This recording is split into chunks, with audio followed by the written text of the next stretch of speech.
রক্তাক্ত বঙ্গবন্ধুর বাংলাদেশ বাতিল। কলকাতা ঢাকা মৈত্রী এক্সপ্রেস। বাংলাদেশে অবস্থিত ভারতীয়দের জন্য চালু একাধিক হেল্পলাইন নম্বর। কোন সংবাদ মাধ্যম বলছে মৃতের সংখ্যা ৩২, কেউ বলছেন ৫০-এর বেশি, আবার কেউ বলছে ৫০ এবং আহত শতাধিক। মোট কথা, মৃত্যু মিছিল থামছে না বাংলাদেশে। খবর আসছে ইন্টারনেট পরিষেবা বন্ধ থাকার, তবে মাঝে মাঝেই সোশ্যাল মিডিয়ায় ছড়িয়ে পড়ছে ধোঁয়ায় ভরা ঢাকার কালো আকাশ, বোমা বন্দুকের বিকট শব্দ আর বুক পেতে ছাত্রদের গুলি খাওয়ার ভিডিও। ভয়ঙ্কর রূপ নিয়েছে কোটা বিরোধী আন্দোলন। আমি আসিফ মাহমুদ, আমি ঢাকা বিশ্ববিদ্যালয়ের ভাষাবিজ্ঞান বিভাগের মাস্টার্স অধ্যয়নরত শিক্ষার্থী এবং বাংলাদেশে বর্তমানে চলমান বৈষম্য বিরোধী ছাত্র আন্দোলনের একজন সমন্বয়ক।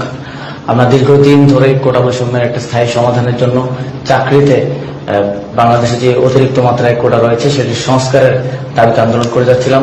শিক্ষার্থীদের শান্তিপূর্ণ আন্দোলনে সরকার দলীয় ছাত্র সংগঠন, বাংলাদেশ ছাত্রলীগ, যুব সংগঠন, যুবলীগ, পুলিশ, র্যাব, বিজিপি, সোয়াতের মতো স্পেশাল ফোর্স ব্যবহার করে বাংলাদেশে সরকারি চাকরির ক্ষেত্রে ৫৬% সংরক্ষণের বিরুদ্ধে যে আন্দোলন শুরু করেছিল পড়ুয়ারা, তার জল গড়িয়েছে বহুদূর। বাংলাদেশের সংবাদ মাধ্যমের তথ্য অনুযায়ী হাসিনা সরকারের আলোচনার আর্জিকে খারিজ করে আন্দোলনের পথে হাঁটছেন বিক্ষুব্ধরা। তবে সব ধরনের জমায়েত মিছিলের উপর নিষেধাজ্ঞা জারি করেছে হাসিনা সরকার। রাস্তায় জমায়েত হঠাতে নামানো হয়েছে পুলিশের অত্যাধুনিক গাড়ি, আকাশে উঠছে হেলিকপ্টার। এখনো পর্যন্ত প্রাণ হারিয়েছে ৫০ জন, আহত শতাধিক।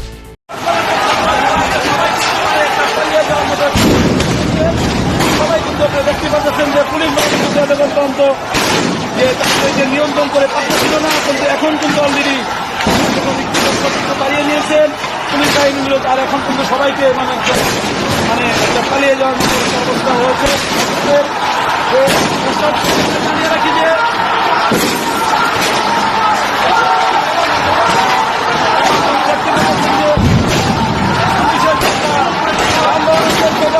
সবাই মিলে একটা আঘাত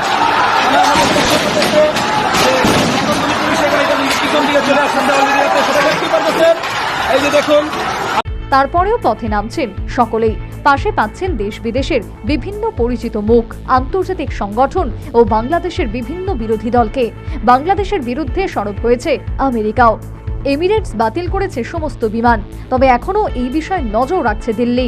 ওপার বাংলায় অবস্থানকারী ভারতীয়দের জন্য দেওয়া হয়েছে বিভিন্ন হেল্পলাইন নম্বর। বাতিল করা হয়েছে কলকাতা থেকে ঢাকা মৈত্রী এক্সপ্রেস। প্রয়োজন ছাড়া না বেরোনোর পরামর্শ দিয়েছে দিল্লি। আন্তর্জাতিক সম্পর্ক বিশেষজ্ঞরা বলছেন, বাংলাদেশের ব্যাপার বাংলাদেশকেই সমাধান করতে হবে। বাংলাদেশে রক্তপাত বন্ধ হওয়ার আশায় প্রার্থনা করছেন ভারতীয় নেট নাগরিকরাও। সকলেই চাইছেন সোনার বাংলা থেকে রক্তের দাগ যেন দ্রুত মুছে যায়। খালিদ হোসেন, শতাব্দী দেবনাথ ও শুভেন্দু সরকারের রিপোর্ট, নিউজ ভ্যানগার্ড।